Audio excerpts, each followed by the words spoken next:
وجنود الرحمن حفظه الله اللهم اعتصم بالرحمن حفظه الله بارك الله في حياتهم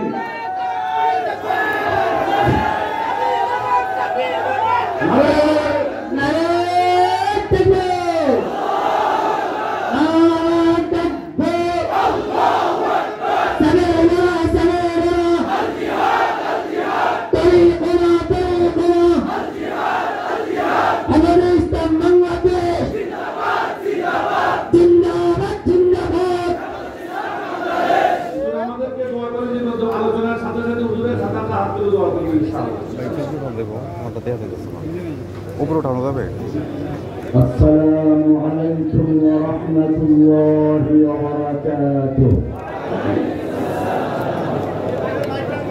إن الحمد لله نحمده ونستعينه ونستغفره ونؤمن به ونتوكل عليه ونعوذ بالله من شرور أنفسنا ومن سيئات أعمالنا من يهده الله فلا مضل له ومن يضلله فلا هادي له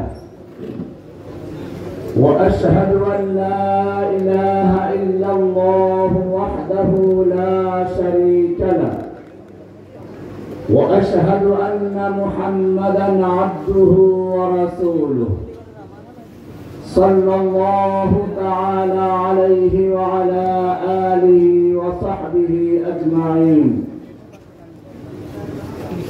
أما بعد فقد قال الله تبارك وتعالى في كلامه المجيد والفرقان الحميد: أعوذ بالله من الشيطان الرجيم. بسم الله الرحمن الرحيم.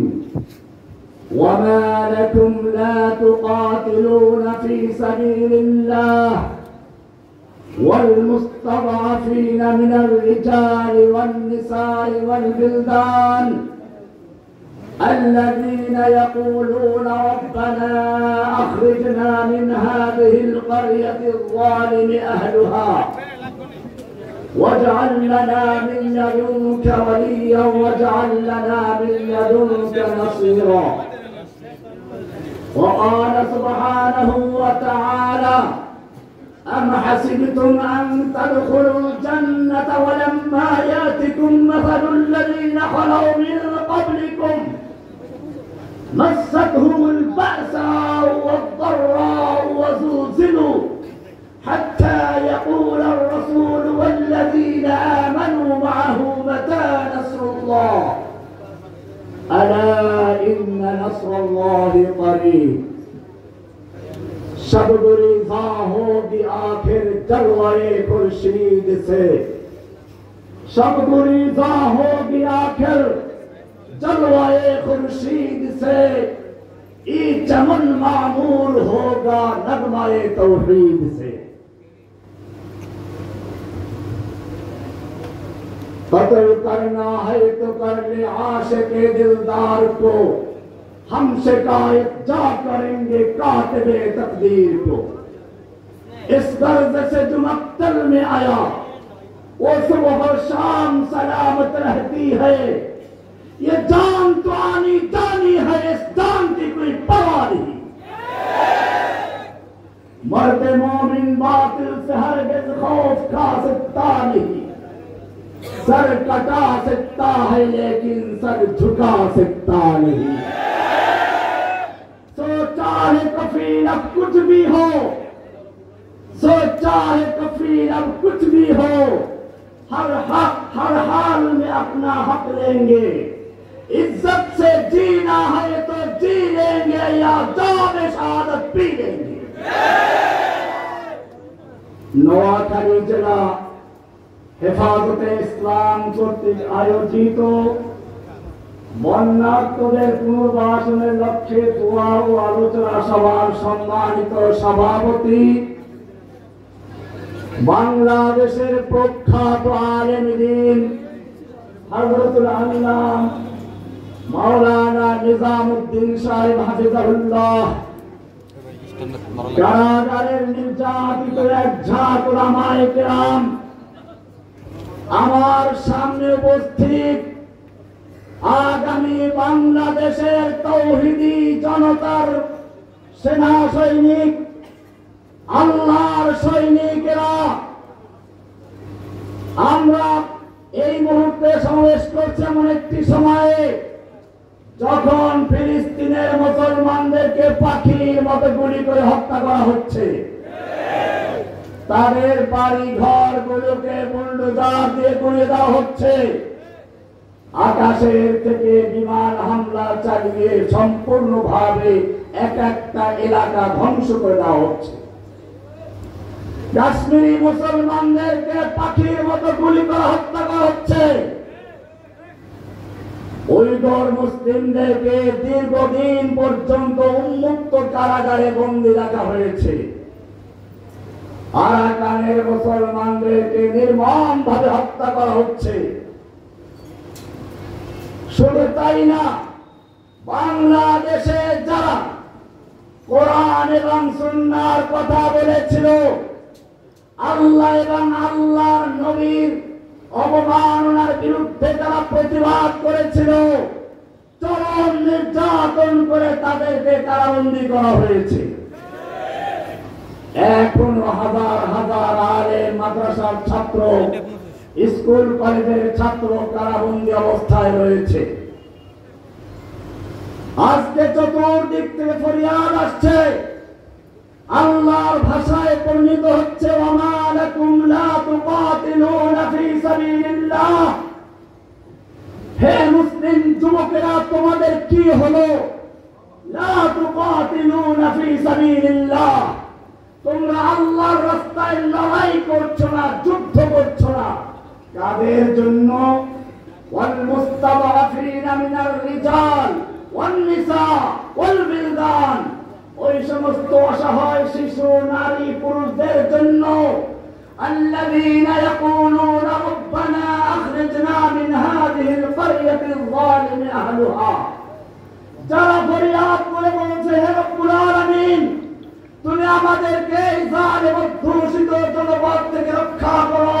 ওয়াজআল লানা মিন লাদুনকা ওয়ালিয়্যা, আমাদের জন্য দাও তোমার পক্ষ থেকে ন্যায়নিষ্ঠবান নেতা, ওলি। ওয়াজআল লানা মিন লাদুনকা নাসীরা, তোমার পক্ষ থেকে দাও আমাদের জন্য সাহায্যকারী। এই ফরিয়াদ ধ্বনিত হচ্ছে কাশ্মীর থেকে, এই ফরিয়াদ ধ্বনিত হচ্ছে আরাকান থেকে, এই ফরিয়াদ ধ্বনিত হচ্ছে উইঘুর মুসলিমদের পক্ষ থেকে, এই ফরিয়াদ ধ্বনিত হচ্ছে ফিলিস্তিনের মুসলিমদের পক্ষ থেকে, এই ফরিয়াদ ধ্বনিত হচ্ছে বাংলাদেশের 65টা কারাগার থেকে। আপনারা জানেন, এই বাংলাদেশের বুকে একটা ফিরাউনকে পাঠানো হয়েছিল ভারত থেকে লালন পালন করে, দীর্ঘ সময় প্রশিক্ষণ দিয়ে তাকে পাঠানো হয়েছিল বাংলাদেশ থেকে ইসলাম এবং মুসলিমদের নাম নিশানা মুছে ফেলার জন্য। সেজন্য প্রথমেই এসে কুকুরের মাথায় টুপি পরিয়েছিল এদেশের লক্ষ লক্ষ আলেমদের ওস্তাদুল আসাতিরা শাইখুল হাদিস আল্লামা আজিজুল হক সাহেবকে জেলে পুড়িয়েছিল। এরপরে পর্যন্ত ক্ষান্ত হয়নি, ইসলামী তাহজিব তামাদ্দুনকে ধ্বংস করার জন্য ভারতীয় সিনেমা, ভারতীয় নাস্তিক মুরতাদদের গান বাজনা, হিন্দি গান, হিন্দি সিনেমা এবং মুদিচির নামে, ছায়ানটের নামে বিভিন্ন ভাবে এদেশের ইসলামিক কালচারকে ধ্বংস করে ভুতুম পেঁচার কালচার, পাল্টাবাদের কালচার চালু করার মাধ্যমে ইসলামী তাহজিব তামাদ্দুনকে ধ্বংস করার পায়তারা করা হয়েছে। এভাবে আস্তে আস্তে আগাতে আগাতে এক পর্যায়ে সরাসরি আক্রমণ করলো মুসলিম জনতার তাওহীদের ভিত্তি, মুসলিম জনতার ঈমানের স্পন্দন, জীবনের চেয়ে যাকে মুসলিমরা ভালোবাসে আকা নামদার তাজদার মদিনা সরওয়ারে কায়নাত রাহমাতুল লিল আলামিন, যার সম্পর্কে কোরআন বলেছে ইন্নাকা লাআলা খুলুকিন আযীম। হে নবী, আপনি মহান চরিত্রের উপরে প্রতিষ্ঠিত। সেই নবীর চরিত্র নিয়ে, নবীর স্ত্রীদেরকে নিয়ে কলঙ্ক শুরু করেছিল, অপবাদ দেওয়া শুরু করেছিল, কটূক্তি করা শুরু ছিল। তখন দেশের তাওহীদতা গর্জে উঠেছিল। আমি তখন একটা বই লিখেছিলাম, এই বইটা কোনো আমার লেখা নয়। আমি আদালতেও বলেছিলাম এইটা যদি অপরাধ হয় তাহলে আমি 3 নম্বর অপরাধী।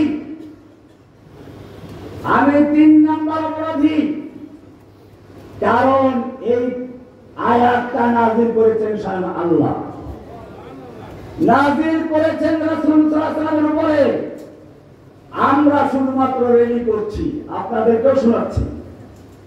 আল্লাহ তাআলা কোরআনে পরিষ্কার বলে দিয়েছেন 33 নম্বর সূরা 60 এবং 61 নম্বর আয়াত। আল্লাহ তাআলা বলছেন লাইন লাম ইয়ানতাহিল মুনাফিকুনা ওয়াল্লাযীনা ফী কুলুবিহিম মারাদু ওয়াল মুরজিফুনা ফিল মাদিনা, যদি মুনাফিকরা এবং যাদের অন্তরে ইসলাম বিদ্বেষী রোগ রয়েছে, ওয়াল মুরজিফুনা ফিল মাদিনা, এবং যারা আল্লাহর নবীর নামে কটূক্তি করে, রচনা করে, এরা যদি বিরত না হয়, আল্লাহ তাআলা বলছেন লানুবলিয়ান্নাকা বিহিম, হে নবী আপনাকে আমি তাদের বিরুদ্ধে খেপিয়ে দিব, ইকরা করে দিব, উত্তেজিত করে দিব। কে বলেছেন? এরপরে শুনুন কি বলছেন, সুম্মা লা ইউজাবিরুনাকা ফিহা ইল্লা কালিলা, এরপরে যারা আপনার শহরে আপনার দেশে আর থাকতে পারবে না, সামান্য সময় থাকতে পারবে, তাও মানে না অভিশপ্ত হয়ে। এরপরে আল্লাহ বলছেন আইনামা সুকিফু, ওদেরকে যেখানে পাওয়া যাবে উফিরু, পাকড়াও করা হবে, অকুত্তিলু তাকতীরা, বাবে তাফঈল ব্যবহার করে আবার মুফাসসির মুতলাক ব্যবহার করা হয়েছে, অকুত্তিলু তাকতীরা, ওদেরকে কেটে টুকরো টুকরো করে দাও। বাণীটা ছিল কার? নাযিল হয়েছে কার উপরে? তানজিলুম মির রাব্বিল আলামিন, রব্বুল আলামিনের পক্ষ থেকে নাযিল হয়েছে কার উপরে? আলা কলবিকা, রাসূলের কলবে। কোথায়? রাহমাতুল লিল আলামিন নাযিল হয়েছিল। এরপরে আল্লাহ বলছেন, এখানে একটা সূক্ষ্ম বিষয় আপনাদেরকে বলে দেই, কোরআনের উসলুব হলো আয-যানিয়াতু ওয়াজ-যানি ফাজলিদু কুল্লা ওয়াহিদিন মিনহুমা মিয়াতা জালদা, ব্যভিচারী আর ব্যভিচারী ওদেরকে তোমরা 100 দড়া মারো। এটাকে মারুফ ব্যবহার করা হয়েছে, কারণ রাষ্ট্রের কাজ। এমনি ভাবে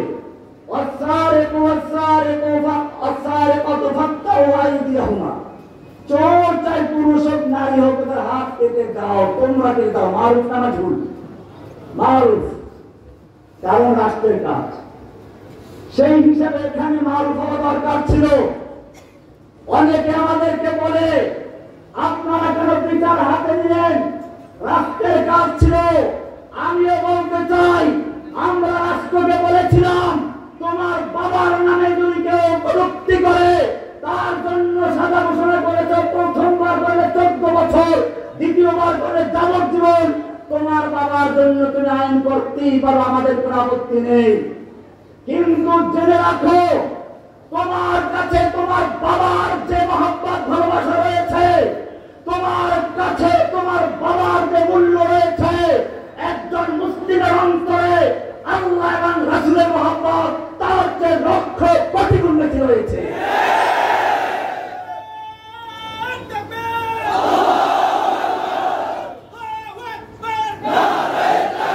তোমার বাবার জন্য যদি আইন হতে পারে, আর আমার নবীকে কটূক্তি করলে তাদেরকে আদর করে বিদেশ পাঠিয়ে দাও, এই যদি তোমাদের চরিত্র হয়, তাহলে জেনে রাখো বাংলার তাওহীদি জনতা ওদেরকে চিরস্থায়ী বিষয়ে কবর পাঠিয়ে দেবে।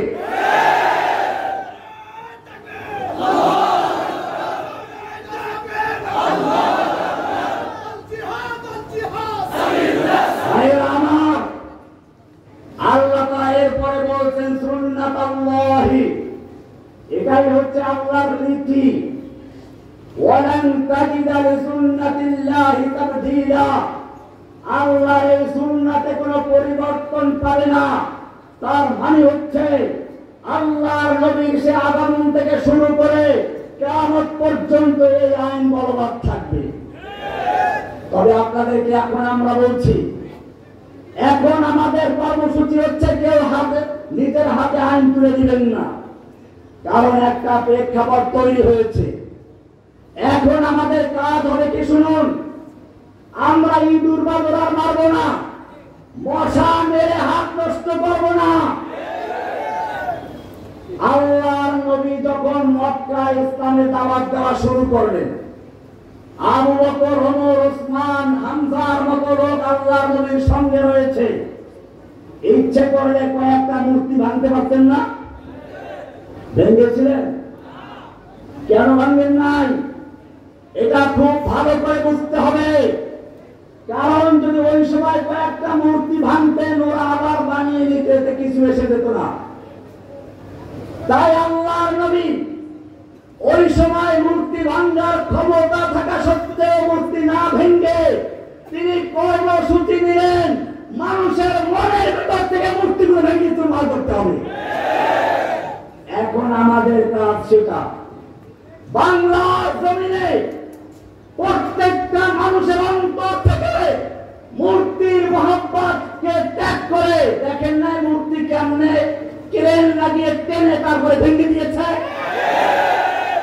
ইনশাআল্লাহ আমাদের এখন থেকে কাজ হবে तौहीद की अमानत सीनों में है हमारे, आशा नहीं मिटाना नामो निशा हमारा। আমরা প্রত্যেকটি মানুষের অন্তরে তাওহীদের বীজ বপন করব, তাওহীদের চেতনা তৈরি করব। ইনশাআল্লাহ সেই মুসলমানরা বাংলার রাস্তার মোড়ে মোড় থেকে সব মূর্তি নির্মূল করবে ইনশাআল্লাহ।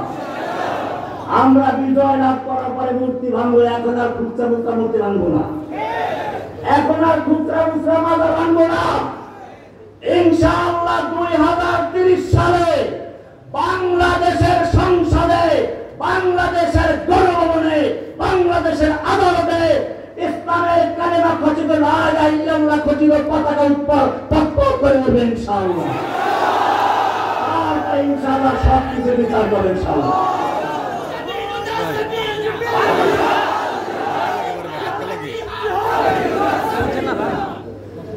নোয়াখালীর ভাইদেরকে বলছি, বাংলাদেশে প্রথম ইসলাম প্রচার করেছিল নোয়াখালীর আলেম ভাই।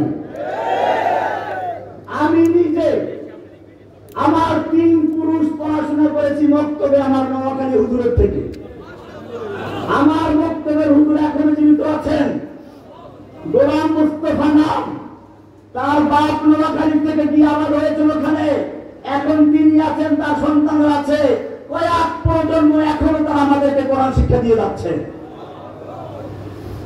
সেই নোয়াখালীতে আসতে পেরে আপনাদেরকে দেখে আমার জেল জীবনের সমস্ত ক্লান্তি ভুলে গিয়ে, কষ্ট ভুলে গিয়ে আপনাদেরকে বলবো তাওহীদের জন্য ইনশাআল্লাহ বাজারে ঝাঁপিয়ে পড়ুন। নোয়াখালীর থেকে যেভাবে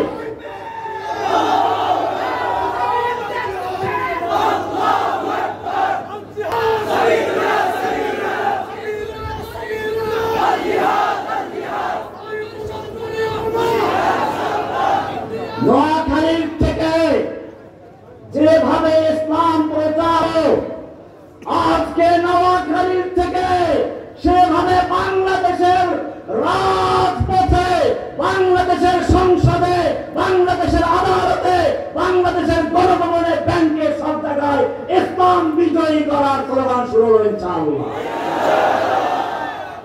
ভাইরা আমার, অনেকেই প্রশ্ন করে নবীওয়ালা কাজ কি?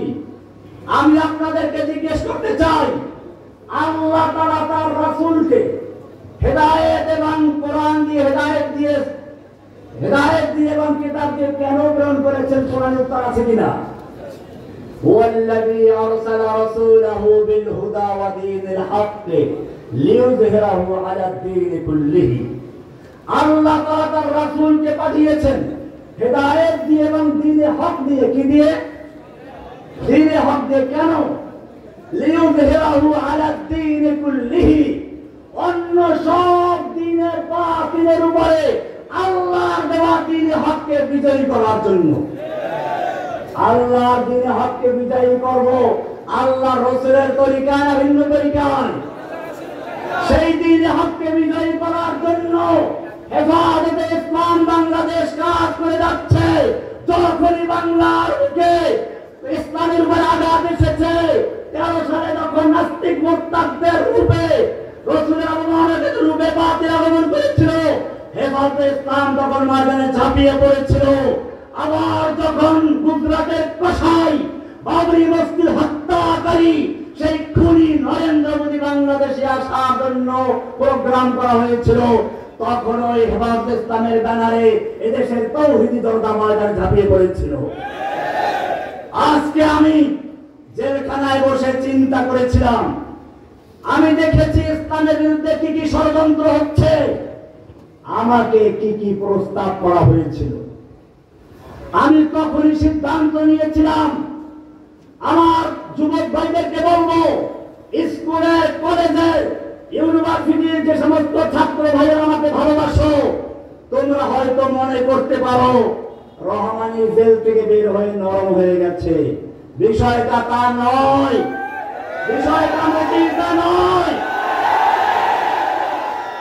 বিষয়টা হয়েছে রহমানী দেখতে পেয়েছে কিভাবে ফেরাউনের মতো, ফেরাউন যেভাবে তার জাতিকে বিভিন্ন দলে বিভক্ত করে তার রাজত্ব কায়েম রাখতে চেয়েছিল, ঠিক তেমনি ভাবে বাংলাদেশের তাওহীদি জনতাকে, মুসলিম উম্মাহকে দলে দলে বিভক্ত করে সে তার শাসন ব্যবস্থা কায়েম রাখতে চেয়েছিল। সেজন্য আমি তখনই সিদ্ধান্ত নিয়েছিলাম, আমি কারাগার থেকে একটা পত্র লিখেছিলাম যে সমস্ত যুবক ভাইদেরকে বলবো, তোমরা হেফাজতের ব্যানারে কাজ করতে থাকো। এটা কোনো দুর্বলতার জন্য নয়, এটা হলো বাস্তবতা।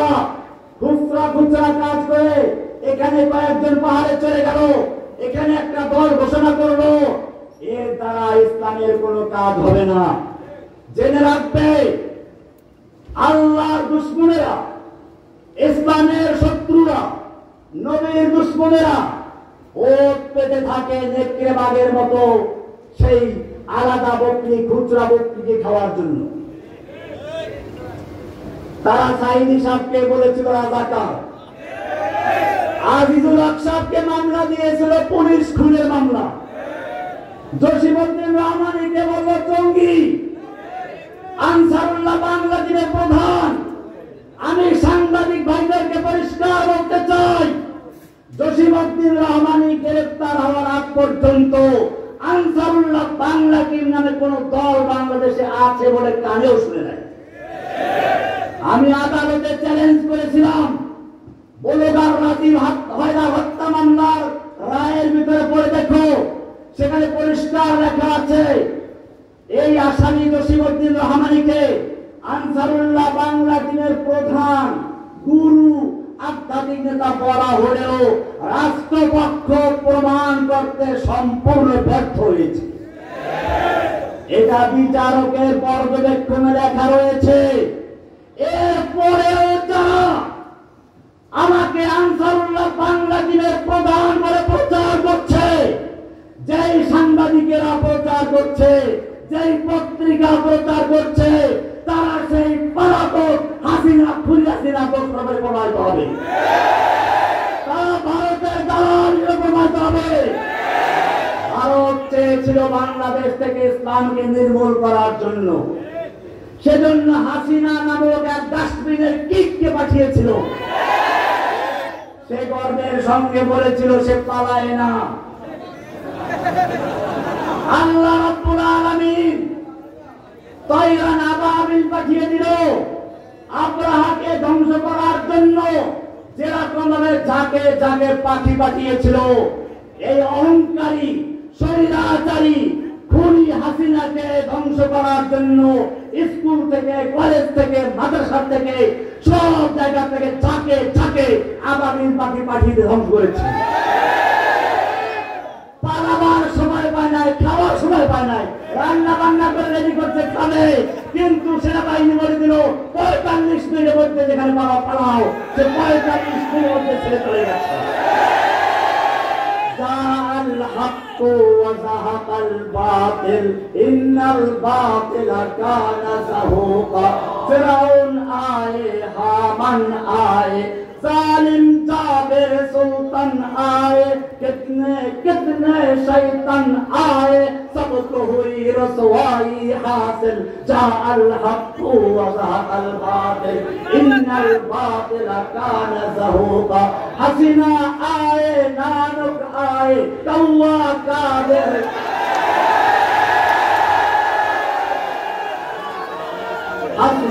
حسنا آئے نانک آئے کوا قادر آنس آئے کامل آئے نوفل آئے کتنے کتنے شیطان آئے سب کو ہوئی رسوائی حاصل جاء الحق وزهق الباطل إن الباطل كان زهوقا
মনে রাখতে হবে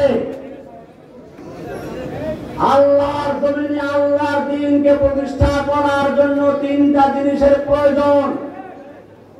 মুরব্বী ওলামায়ে কেরামদের নেতৃত্ব পরামর্শ, যুবকের রক্ত আর ধনীদের অর্থ। আমি সমস্ত ওলামায়ে কেরামদের মুরব্বীদেরকে বলছি, আপনারা ময়দানে ঝাঁপিয়ে পড়ুন। ইনশাআল্লাহ জসিমউদ্দিন রহমানী জেল থেকে মুক্ত হয়ে সরাসরি আমিরে হেফাজত আল্লামা ওয়াহিদুল্লাহ বাবুরনগরী হাফেজাহুল্লাহর কাছে গিয়ে বলেছিল যে আমি আপনার খাদেম রূপে কাজ করতে আগ্রহী। আমি আপনাদেরকে বলতে চাই, এই মুরব্বিয়ানে কেরাম যখনই আমাদেরকে হুকুম দিবে বাংলার জমিনে দ্বীন কায়েমের জন্য বুকের তাজা রক্ত ঢেলতে থাকেছি ইনশাআল্লাহ।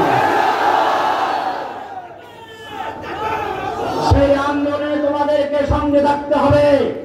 জেনে রাখবে, ইব্রাহিম আলাইহিস সালাম যখন মূর্তি ভেঙে চুরমার করে বড় মূর্তির গলায় কুড়াল লাগিয়ে চলে গেছিলেন, নমরুদকে খবর দেওয়া হলো। নমরুদ এসে প্রশ্ন করেছিল, এখানে কোন যুবক আছে কি যে যুবক মূর্তির সমালোচনা করে? তখন লোকেরা বলল, হ্যাঁ হ্যাঁ সামি'না ফাতান ইয়াযকুরুহুম ইউকালু লাহু ইব্রাহিম।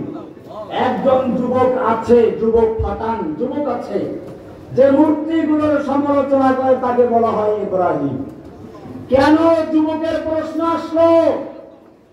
নোয়াখালীর যুবক ভাইয়েরা ভালো করে শুনে দেখো, নমরুদ বুঝতে পেরেছিল কোন ঝড় তুফান হয় নাই, বন্যা হয় নাই, ভূমিকম্প হয় নাই, বিনা ভূমিকম্পে বিনা ঝড় তুফানে এই মূর্তিগুলো ভেঙে চুরমার করা হয়েছে। এটা মূর্তি ভাঙ্গা পর্যন্ত শেষ নয়, এটা হচ্ছে মূর্তির চেতনা, মূর্তির সমাজকে ধ্বংস করে তাওহীদের চেতনা গঠন করার এক আন্দোলনের শুভ সূচনা মাত্র। আর এরকম শুভ সূচনা যুবকদের মাথায় আসে, কোনো বুড়া মানুষের মাথায় আসে না। সেজন্যই সে প্রশ্ন করেছিল কোন যুবক আছে কি। আমিও তোমাদেরকে বলবো, ফির তুঝে একবার করনি है जहां की रहबरी, फिर तुझे एक बार करनी है जहां की रहबरी, उठ खुदा के नाम लेकर फिर अलम बरतारे बन। ভাইরা আমার, এজন্য বিপদ আসবে, জেল আসবে। আমি আপনাদেরকে বলি, জেলখানার 11 বছর 16 দিন আমার কাছে মনে হচ্ছে আমি গতকাল কি ভিতরে দিয়েছিলাম। আমি সব ভুলে গিয়েছি যখন দেখলাম এদেশের তাওহীদি জনতা আমাকে ভুলে নাই। স্কুলে যাই, কলেজে যাই, ডাক্তার, ইঞ্জিনিয়ার, এমনকি পুলিশ, সেনাবাহিনীর বিভিন্ন কর্মকর্তা কর্মী সকলেই যখন আমাকে সাবাস জানায়, ধন্যবাদ জানায় এবং বলে যে এগিয়ে যান, আমরা আপনার সাথে আছি, কদম बढ़ाओ शेख हमारे, हम तुम्हारे साथ हैं, कदम बढ़ाओ शेर हमारे, हम तुम्हारे साथ हैं, आपके एक इशारे पर हम জীবন देने के तैयार हैं। আমাদেরকে সেভাবে মাঠে নামতে হবে। আমরা আমাদের আমির হেফাজতকে জানিয়ে দিতে চাই, আমি না, এই শের বলতে আমি আমাদের আমিরে হেফাজতকে বুঝাচ্ছি, कदम बढ़ाओ शेर हमारे, हम तुम्हारे साथ हैं, आपके एक इशारे पर हम मरने को तैयार हैं। ভাইরা আমার, এজন্য বিপদ আসবে। কোরআন বলছে, আম হাসিবতুম আন তাদখুলুল জান্নাতা ওয়া লাম্মা ইয়াতিকুম মাসালুল লাযীনা খালাউ মিন ক্বাবলিকুম, তোমরা কি মনে করেছো এমনি জান্নাতে ঢুকে পড়বে, জান্নাতে প্রবেশ করে যাবে। ওয়ালাম্মা ইয়াতিকুম মাসালুল লাযীনা খালাউ মিন ক্বাবলিকুম, অথচ তোমাদের উপরে আসে নাই ওই সকল বিপদ আপদ মুসিবত যা এসেছিল তোমাদের আগের লোকদের প্রতি। আগের লোক কারা? তোমাদের পূর্বপুরুষ ইউসুফ আলাইহিস সালাতু ওয়াস সালাম জেল খেটেছেন। তোমাদের আকা নবীর তাজদার মদিনা মুহাম্মদুর রাসূলুল্লাহ সাল্লাল্লাহু আলাইহি ওয়াসাল্লাম তিন বছর পর্যন্ত শিয়াবে আবি তালেবে বন্দী রয়েছেন। তোমাদের ইমামে আযম আবু হানিফা রাহমাতুল্লাহ আলাইহি জেলখানায় জীবন দিয়েছেন। তোমাদের ইমাম আহলে সুন্নাহ ওয়াল জামাআহ ইমাম আহমদ ইবনে হাম্বল রাহমাতুল্লাহ আলাইহি জেল খেটেছেন। তোমাদের ইমাম তাওহীদ ইমামুল জিহাদ ইবনে তাইমিয়া রাহমাতুল্লাহ আলাইহি জেল থেকে তালাশ উঠেছে। তোমাদের আকাবে দেওবন্দ জেল খেটেছেন, তারাও সেই ইংরেজদের বিরুদ্ধে আন্দোলন করেছেন। আপনারা জানেন হুসাইন আহমদ মাদানী রাহমাতুল্লাহ আলাইহি ইংরেজদের বিরুদ্ধে আন্দোলন করছিলেন।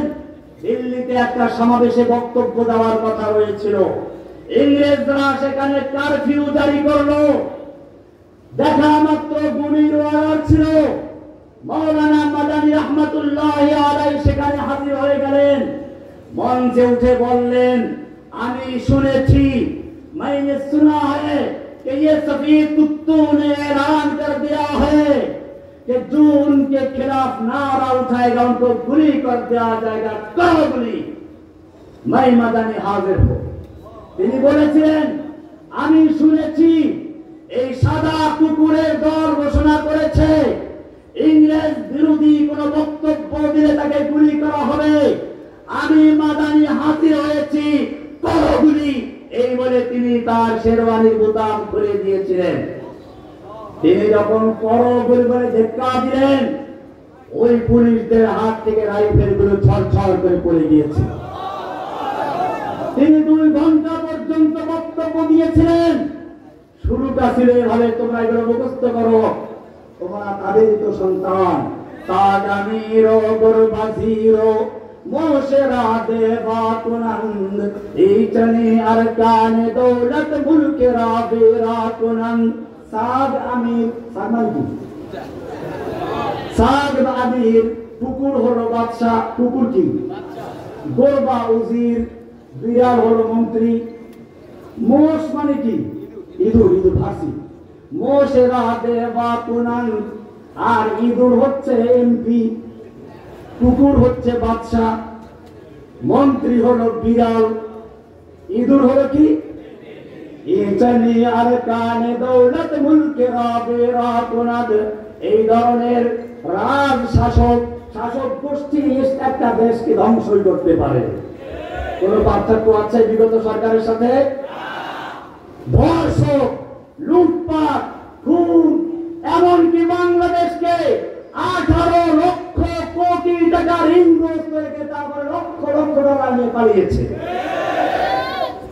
সুতরাং আমাদের পূর্ববর্তী লোকদের উপর বিপদ এসেছিল, আমাদের উপর আসবে। মাসাতুহুমুল বাসাউ ওয়াদ-দাররাউ ওয়া যুলজিলু হাত্তা ইয়াকুলার রাসূলু ওয়াল্লাযীনা আমানু মা'হু মাতা নাসরুল্লাহ। এমনকি আল্লাহর রাসূল বলতে বাধ্য হলেন, আল্লাহর সাহায্য আর কবে আসবে? আল্লাহ বলছেন, আলা ইন্না নাসরাল্লাহি করিব, আল্লাহর সাহায্য তো কাছেই আছে। सबक पर फिर सदाकत का, अदालत का, शजाअत का, लिया जाएगा काम तुझसे दुनिया के इमामत। ভাইরা আমার, আন্দোলনের কর্মসূচি হচ্ছে সূরা হাদীদের ওই আয়াত যেখানে বলা আছে লাকাদ আরসালনা রুসুলানা বিল বায়িনাত। এখানে দুইটা কথা উল্লেখ করা হয়েছে। একদিকে বলা হয়েছে বায়িনাত, রাসূলদেরকে কিতাব দেওয়া হয়েছে, কোরআন দেওয়া হয়েছে। আলহামদুলিল্লাহ, আমরা যেখানে যাই আমাকে কোরআন উপহার দেওয়া হয়। আমিও সিদ্ধান্ত নিয়েছি এই কোরআনের কথা বলবো, এই কোরআনের রাত কায়েম করার জন্য যদি প্রয়োজন হয় জীবনের শেষ রক্তবিন্দু পর্যন্ত আল্লাহ দিনের উপর দান করতে রাজি আছি ইনশাআল্লাহ। আপনাদেরকেও সেই ময়দানে সাহায্য করার জন্য সহযোগী চাই। ভাইরা আমার, এরপরে আল্লাহ বলছেন খালি হাদিদ ওইটা হলেই চলবে না। আনজালনাল হাদিদ ফিহি বাসুন শাদীদ ওয়া মানাফিউ লিন-নাস ওয়া লিয়া'লামাল্লাহু মান ইয়ানসুরুহু ওয়া রুসুলুহু বিল গায়ব। এটা ব্যাখ্যা আজকে দিলাম না, ইনশাআল্লাহ পরবর্তীতে কোন সময় সুযোগ হলে এই আয়াতের ব্যাখ্যা দেওয়া হবে।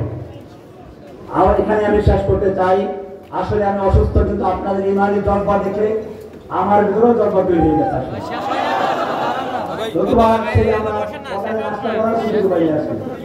ভোর রাত্রে রাস্তায় যাবেছিলাম, আপনাদের ভালোবাসা, আন্তরিকতা আমাদের ইমানকে উজ্জীবিত করেছে।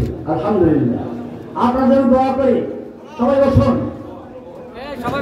সবাই বসুন। আল্লাহুম্মা সাল্লি আলা মুহাম্মাদ ওয়া আলা আলি মুহাম্মাদ কামা সাল্লাইতা আলা ইব্রাহিম ওয়া আলা আলি ইব্রাহিম ইন্নাকা হামিদুম মাজিদ। اللهم صل على محمد وعلى آل محمد كما صليت على إبراهيم وعلى آل إبراهيم إنك حميد مجيد। আমি শুকরিয়া জানাই অত্র এলাকার সর্বজন শ্রদ্ধেয় মুরব্বী হযরত